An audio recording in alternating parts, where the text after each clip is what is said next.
Aquesta setmana s'ha presentat oficialment una nova associació a Camprodon.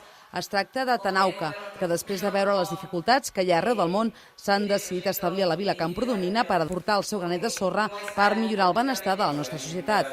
L'entitat està formada per 5 membres fundadors. L'associació va sorgir a través de la inquietud de generar un moviment, d'iniciar un moviment que pugui ser generador de canvis cap a formes de vida més sanes i més conscients entre nosaltres i amb el medi ambient.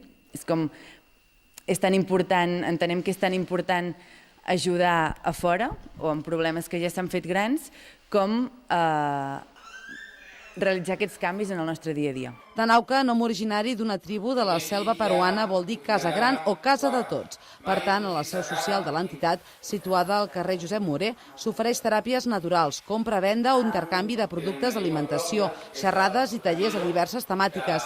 També hi ha la possibilitat de col·laborar en projectes internacionals.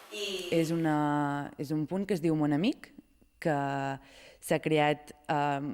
Es va començar a crear a partir del terratrèmol del Nepal, on també es fan ajudes de la selva peruana, els que ens han regalat el nom de Tanauca, i també s'estan fent ajudes al Beni, a l'Àfrica. La presentació en societat ha tingut lloc a la sala de plens de l'Ajuntament de Camprodon.